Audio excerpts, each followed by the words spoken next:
Welcome to Encinitas, California, the home of Ecwid e-commerce, where we're going to be coming to you guys with the biggest trends as well as tips and tricks to help you get the most out of your Ecwid e-commerce stores.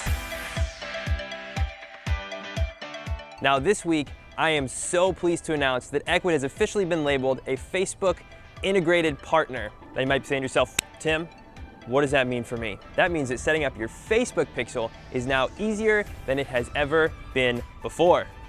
Hold for applause. Now forward to that, you might be asking yourself, Tim, you're standing there with your hair and your words, and you're talking about Facebook pixels.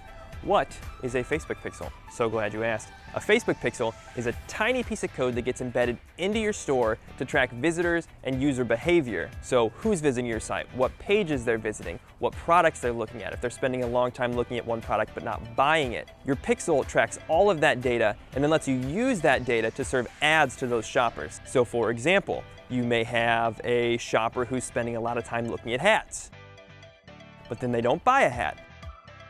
You could then track that shopper and serve them an ad through Facebook with one of the specific hats they were looking at. So it's super effective, it's a great way to drive more sales and even to recover abandoned carts. You can even use your pixel data to target and serve ads to audiences who are similar to the shoppers who are actually already visiting your store. Another thing that's really cool is because Facebook owns Instagram, you can even serve ads through Instagram. It's really awesome, you're definitely gonna wanna do it, and like I said, it's now easier than it's ever been before. All you need to do is go into your Facebook Ads Manager, click on Pixels, and scroll through the Partner Gallery to find the Ecwid logo. Click on that logo, follow the steps, no coding necessary, done in 5 minutes, best day of your life. And that's it.